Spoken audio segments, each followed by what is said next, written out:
And welcome to this edition of the Big Blue in the Bronx podcast. AGP back again. We're going to talk about the cornerback position today, but something I want to get into. Obviously, I have a message, but that will probably be in just about 20 seconds. Today, unfortunately, due to some of my computer issues, I will not be doing the green screen. This is the blue screen that I do use, or have been using for the last couple of Big Blue in the Bronx episodes. So you finally get to see the blue screen over here. But I still have the MetLife Stadium background. I still have the graphic up above. But going into the topic I wanted to talk about before we get into the cornerback position is that for the last couple of days, or I would say couple of weeks, I've been trying with my friend Jordan Levine and my brother to sort of restructure Uncut Sports News and make it a better website. We started back in December. What does that have to do with this, you ask? What it has to do with it is because I thought to myself, I need to restructure my content. I need to retool it. And I love the 107 subscribers that I have on this channel. I love the engagement that I get, kind of. I love the followers. I love the followers on Instagram, followers on Twitter. But my essential point is that I need to build bigger. And unfortunately, with the way I'm doing things right now, it's only growing slower. If it wasn't, to be honest with you, if it wasn't for me popping on the Hubs channel, if it wasn't for me popping on the Entertainers channel, if it wasn't for me popping on Crop Hizzle's channel during all the live streams that he had during the season, I would probably be still sitting at about 50 subscribers. About, I would say. And I thank all those appearances to the people who let me on the channel, of course. But my point is that me, myself, and I need to do better marketing strategy, a better strategy of creating content, a better strategy of just creating stuff on the YouTube platform. Also podcasting, also Instagram and Twitter. That is a whole different world. Podcasting and YouTube need to go together because I need to get engagement on both.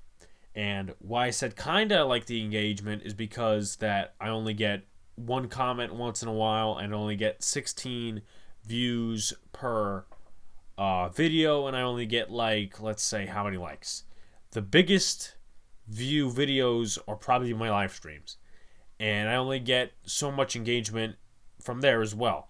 So I'm gonna build this back. I'm gonna build it better for you guys, for myself, for everyone, so that they could come on here, that I could grow bigger with fans. And I want this to work because in the past I've started YouTube channels. Probably don't remember, none of you even knew who I was before April 17th.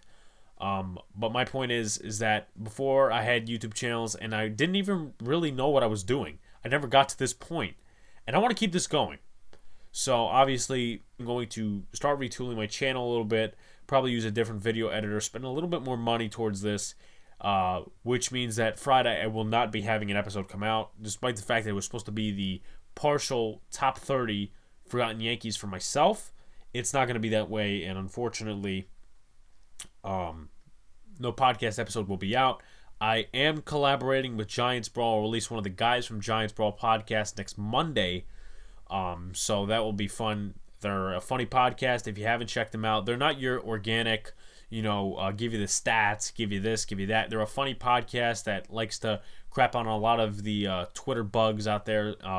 Similar to Pizzle in a way, but not similar. So go check them out if you haven't already, the Giants Brawl podcast. But that's just, giving you guys a heads up towards what is going on in the next couple of weeks. So let's get into it. So this is a highly debated position for the New York Giants. Cornerback. For the Giant fans, for the Giants as an organization. Obviously, this year we had a lot of rotating corners. Not as bad as 2019, though. So let's start with who we have at that position currently. James Bradbury, Jaron Williams, Quincy Wilson, Sam Beal, Ryan Lewis, Donnie Holmes, Isaac Yadam, Julian Love, and Mondre Harper. So only a few slim of those played snaps for the Giants this season. Jaron Williams, he played special team snaps. That was it. Quincy Wilson, he played how many snaps for the Jets and then got cut. James Bradbury, obviously we all know the story. Sam Beal opted out, did not play any snaps. Donnie Holmes missed 3 games but played a lot of snaps in those games. Mondre Harper, special teams guy, only played a handful of snaps. when he contributed on the field and was cornerback for partially in the Philly game. Julian Love, mostly safety, came down corner towards the end of the season and played well. Isaac Yadam, rotating in and out, didn't really have any injuries throughout the year. I think he had one maybe that caused him out. I think of one of the other games. I don't remember. But obviously also Ryan Lewis, one of the rotating corners as well. So obviously the Giants need to fix up that position. And this is one of the highly debated positions among Giant fans. Where should we take them? Where should we take a corner? What round? Should we spend money on a corner? Let's answer that right now. So I'm going to start by giving you guys the stats. So James Bradberry, and this is obviously cornerback stats. You guys can look it up on Sports Reference, specifically ProFootballReference.com. 61.5 completion percentage against 56 for 91, 580 yards, 4 touchdowns, 80.8 passer rating, 3 interceptions, 18 pass deflections. You move to Isaac Yadam, and you have to take this with a grain of salt. I said this in my pre-recording. Unfortunately, it did not work because the green screen was messing up with OBS Studio, and that's the problem I've been having the last couple of weeks with this green screen in OBS Studio, but doesn't matter. So you have to take this with a grain of salt. And Isaac Yadam, yeah, it says he's 6'1", but he's a weak tackler. He's not really a strong corner, and he's stronger than me, obviously. I'm not going to say I'm stronger than anybody else or whatever, but he's a weak tackler. He's not very tall. I think when he gets matchups on him, he is very undersized. So that's something that the Giants will have to take about, taller corners, more physical corners. Yadam, 61.7 completion percentage, 37 for 60, 480 yards, 6 touchdowns, 121.1 passer rating, and 5 pass deflections. Move down to Julian Love. Again, take this with a grain of salt because here, Julian Love, of course, played some safety. 71% completion, 22 for 31, 302 yards, 2 touchdowns, 1 interception, 109.9 passer rating, and 3 pass deflections. Donnie Holmes, take this one with a grain of salt as well. You probably have to do this for all of them. But he got better towards the end of the year. Obviously, penalties were an issue. Also, note to that as well, the passer rating, because you could say, and I'm going to go over the stats and then I'll go over it, 75% completion, 33 for 44, 0 touchdowns, which is very good. I think he was the only DB in his class that started and never gave up a touchdown. 87.2 passer rating, interception against Russell Wilson, and 5 pass deflections. What I mean by taking it with a grain of salt in this situation, what do I mean by it? 75% completion. A lot of quarterbacks targeted him because he's a rookie and he's not, there with growth, and, he's not going to be James Bradberry day one. We know this. But with the 87.2 passer rating, which is another stat you have to take with a grain of salt, it's pretty low for a corner like Donnie Holmes. You look at Julian Love and Isaac Yadam, they have over 100 passer rating.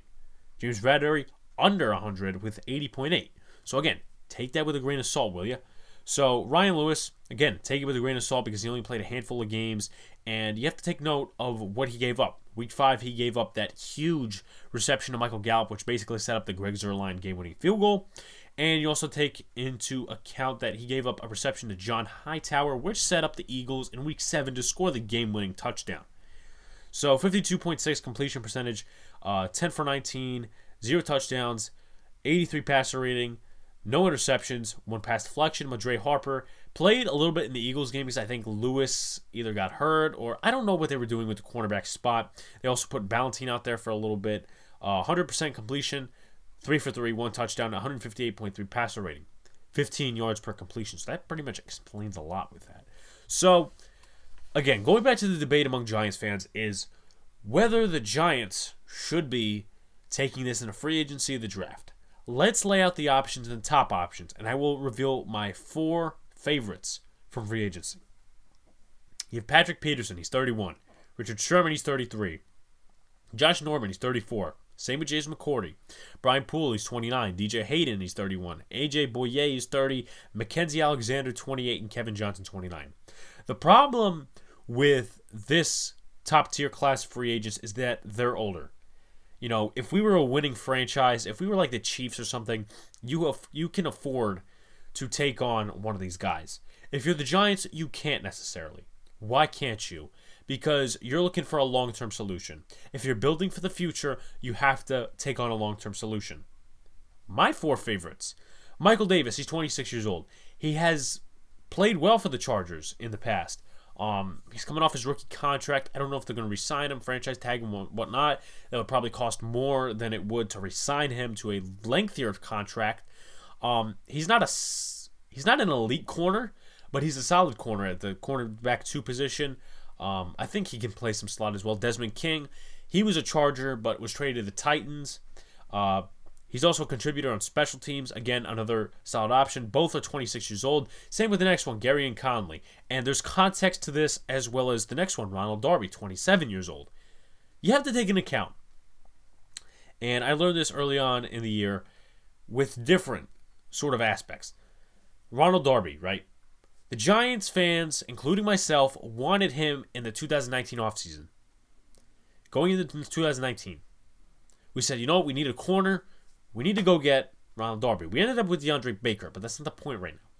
Darby re-signed with the Eagles, played horribly that year. Injury-plagued defense, all sorts of problems all over the field. They weren't horrible because they won the division that year, but they were not a top-tier defense. Every year it's the wide receivers, the cornerbacks injured for the Philadelphia Eagles. And Darby was a downfall in that defense. He was one of the probably worst corners in the league at that point because he played on a bad defense, injury plagued. And some context to the Pierre Desir situation. Now, a lot of Jets fans like to say, oh, he's terrible. Listen, he played terrible with the Jets. He played terrible with Colts in 2019. Why is that? Because Pierre Desir, and I don't remember the first corner they had. The cornerback 1 for the Indianapolis Colts in 2018. It could have been Desir. I could be wrong. But I'm pretty sure he was the corner 2. Okay? Pretty sure he was the corner 2. And you notice if a lot of these corners, they don't play well in corner 1 situations because they're not as targeted as much at corner 2 as they are corner 1. Pierre Desir. When they got rid of that corner, and again, I don't remember the name. When they got rid of the corner for the Colts, again, don't remember his name. Pierre Desir was shifted to a cornerback 1 spot. He struggled tremendously. Jets ended up signing him. He was the cornerback 1 of that defense. Tremaine Johnson was the number 1, and they cut him for cap space because it was a bad contract. So, what did Pierre Desir do? He was terrible. There was no question about it. Zero, zilch, no question about it. Pierre Desir was bad. But look at the situation he was in. Young secondary, Greg Williams doing his thing with the defense, not necessarily that great because obviously a lot of the times he screwed up. But you have to factor in the context too. Now, what does it mean for Ronald Darby? 2019, as I said, he was one of the worst corners in the league. Statistically, allowed a high completion percentage. You move into 2020, who does he sign with? The Washington football team. Who's the defensive coordinator? Jack Del Rio. Who's the coach? Ron Rivera. Both defensive guys. Look at the defense. That's the thing that stood out for the Washington football team this year. It wasn't the offense. It wasn't Dwayne Haskins. It wasn't Alex Smith. It was Jonathan Allen. It was Kendall Fuller. It was, let's go with another name, Chase Young. It was Ryan Kerrigan. It was those guys. Darby played well statistically for them. He was not, oh my God, he's given up like 9 touchdowns this year and 700 yards. No. If you look at his statistics on ProFootballReference.com, they're pretty good. And with him at 27 years old, I'm pretty sure I would take that chance rather than go after Kevin Johnson, Mackenzie Alexander, any other guys. You could make the case, Brian Poole, he's only 29, but he's primarily a slot corner. Let's just, see it as what it is. So, top options in the NFL draft. I will probably preview or foreshadow this going into my plan, because I always have a plan with this stuff. Giants need to take a corner in the first 2 rounds. Now, there is no, they have to, but it is highly suggested with this position.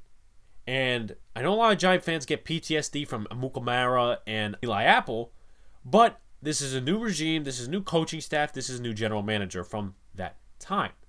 So you look at the top options in the NFL draft. First, probably top 10 picks, top 12 maybe, is Patrick Surtain out of Alabama and Virginia Tech's Caleb Farley. A lot of people prefer Farley. Why is that? Because Surtain's weakness is speediness with receivers on the deep ball. What did the Giants struggle with last year? They had scrappy corners who could not, cover on the deep ball a lot. As I mentioned with Ryan Lewis, he had those 2 deep passes thrown on him. Those 2 teams won the game in those 2 games. So, though that is a red flag with Surtain, I don't mind taking him. Caleb Farley, physical corner, don't mind taking him. A lot of people regard him as the best. Meanwhile, meaning some people, will regard Surtain as the best. Now, J.C. Horn, a lot of people like him, but they probably would say he's the 3rd best corner, he's the 2nd best corner. I would not take him at 11. I would take him if the Giants traded down to 20 or something like that. Because a lot of people are, on the train of trading down, getting more picks, whatever. And you could trade down with maybe the football team. I don't think they'll trade with a rival. Or you could trade down with the Bears. If the Bears do not get Wentz and they select a quarterback in the draft, they'll want to trade up. They'll want to get maybe a Mac Jones or a Trey Lance or what's the other guy's name? Kyle Trask. Maybe they'll get one of those guys in the first round. I don't know. Maybe they'll want to. We don't know yet. But it obviously depends on the Carson Wentz situation. And that's where I would take J.C. Horn. Probably 20th pick-ish. If Rashad Bateman is off the board. Now you could also say, if Bateman is on the board, you could also take Horn, but vice versa as well. And with this wide receiver thing, a lot of Giant fans are, I would say, closed-minded when it comes to this wide receiver thing. You got to get a first-round wide receiver. You got to get this. A lot of Giant fans obviously want Kenny Golladay and Allen Robinson. They would not be bad options, but are the Giants in a position to go ahead and pay them how much money, A, and B, in the situation where you'd probably have to let go both Leonard Williams and Dalvin Tomlinson? That's the thing that Giant fans need to think about. And it's a lot of irrational Giant fans. Not the rational ones that say, okay, we might get Corey Davis or Curtis Samuel. Now, with that, obviously I'll lay it out later. Now you go in the second round. Let's just say the Giants take a wide receiver in the first round. Maybe they take something else. I don't know. In the second round, Tyson Campbell from Georgia and Aaron Robinson from Central Florida. I would not mind taking them. As I said, I would highly prefer the Giants take a corner within the first 2 rounds. Questions. So these are the questions that the Giants have to answer for themselves going into free agency and the draft. Obviously, you have to live off, this goes for all draft picks, but you have to live off if a corner opted out their 2019 tape. And, when you're deciding about your own guys like Bradbury or Donnie Holmes or Julian Love, you have to take into account, you have to go off last year. You can't just say, we got to bring them in again for a workout. That does not happen in the NFL. You have to make your decisions off of last season and hope it works. So, here are the questions that the Giants have to ask themselves. Is Donnie Holmes the answer at the slot corner position? I would say yes. At the same time, I would not be surprised if they brung in somebody to try to compete with him, whether it be a low-risk free agent or something like that, or an undrafted free agent, whatever. But I think Holmes will continue to get better. I think Joe Judge needs to do that drill with him about the tennis balls, where he tapes the tennis balls to his hands. That goes for all defensive backs. But Donnie Holmes did have some penalties last season when holding and interfering passes in the secondary. That was one of his issues. That's an issue you'll have with cornerbacks. That's no doubt. But I do think that the Giants should hold on to Holmes, A, and B, he's going to be a second-year player next year, so he'll probably be, further into his growth. Second question, how do the Giants feel about Julian Love at cornerback 2? Now, a lot of people say that he can, only do nickel and dime packages at the cornerback 2. He convinced me a little more that he could play corner in the Dallas game week 17 because he covered Amari Cooper well, and he also covered Michael Gallup well. He didn't cover much of CeeDee Lamb. CeeDee Lamb was more in the slot. Donnie Holmes had him most of the time. But my point is, if you have a corner like that on the roster, take a chance with him. See what you got. And, even if the Giants keep Julian Love, I don't mind drafting a cornerback. Seriously. And number 3, how much do the Giants prioritize the cornerback 2 spot in the free agency period in the NFL draft? It depends. It's a question they're going to have to answer. Because in any organization, you would put your guys first before going to any free agents. Are you going to sign this guy? Are you going to sign that guy? That's Leonard Williams and Dalvin Tomlinson this year. Both probably going to be asking for, a high salary. Leonard Williams coming off last year, he's going to want at least $20 million. If not 19 million, 18 million, whatever. Dalvin Tomlinson, there were reports coming out that he's going to be wanting north of $10 million a year. In that case, bye-bye. I love Dalvin Tomlinson, but when you mean hometown discount, I'm thinking $6 million to $9 million a year. I'm not thinking $10 million, $12 million, $14 million a year. I mean, that's not a hometown discount. That's more like, seeing what you are. And he's replaceable. I will get into that in another episode when I'm talking about the defensive line. Trust me, I will get into that. Another episode when we talk about the defensive line, how the Giants take with, Leonard Williams and Dalvin Tomlinson going to free agency. But that's not the point right now. The Giants will have to do that. And if they have leftover money from those two guys, or whatever, you pick one, you walk one, whatever, they will have to see, do we prioritize a playmaker in free agency, or do we prioritize a cornerback to finish off the defensive free agency? So that's something they're going to have to really consider. So here, let's go into my plan. You have to make the decision on who you want to compete for the depth corner spots. Every year, NFL teams sign undrafted free agents. They'll sign scrappy corners just to compete for the preseason. That's the NFL. That's the, any league in a nutshell. Competing in the preseason just to see if they get a spot and if they play well. And the vanilla offense and defense, of course. But you can't have 13 corners going into camp. You can't have 13 corners going into free agency. You can't do that. You have to get rid of, some.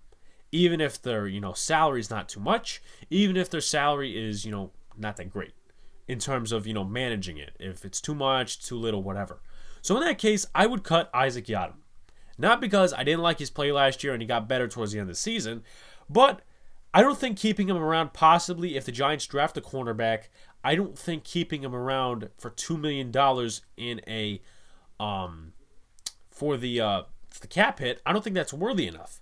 When you have Ryan Lewis, who's less, when you have Donnie Holmes, who's less, when you have these future contract guys like Jaron Williams and Quincy Wilson, who are less, I think you could do a much better job and go out and sign an undrafted free agent who will give you more production than Isaac Yadam.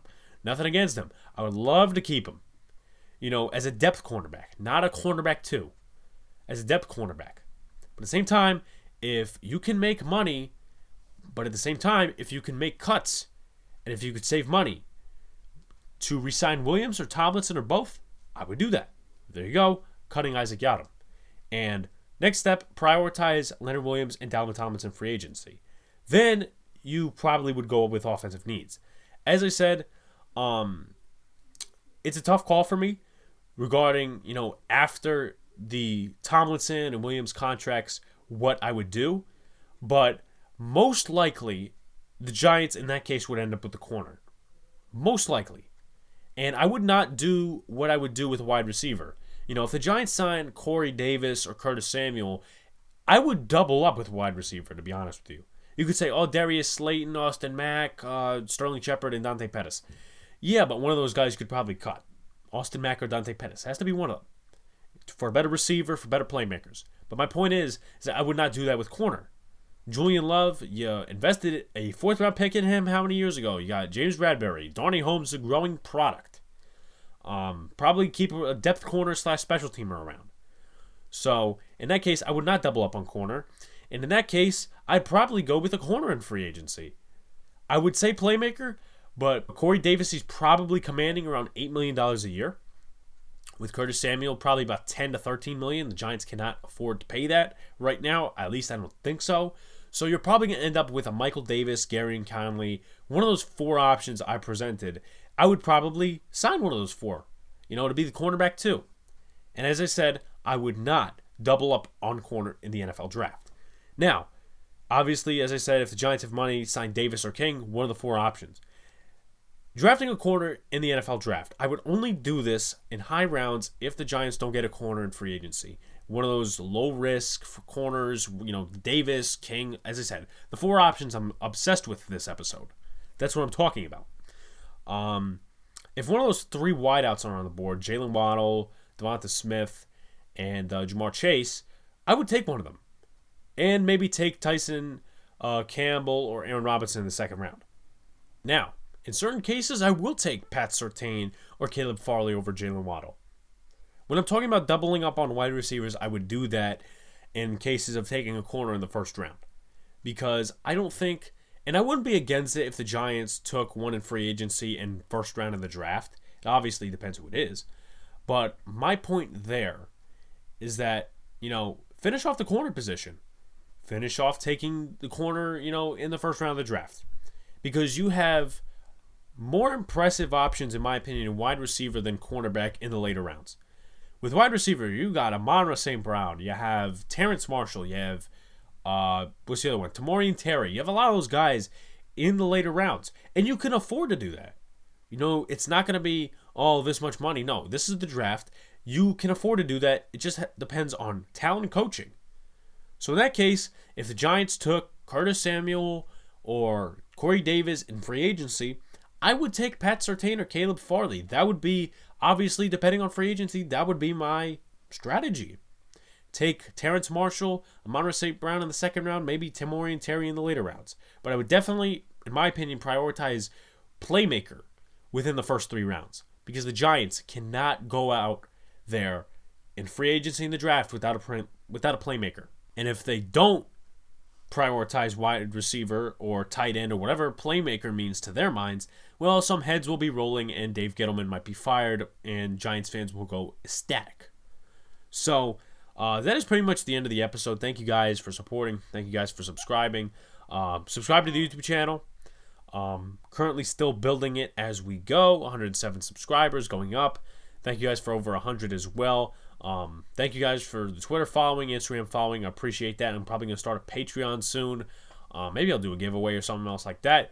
Thank you guys, and we will see you on Tuesday. As I said, no episode on Friday. Enjoy your weekend. Enjoy your week, and we'll see you on Tuesday with Jules from Giants Brawl.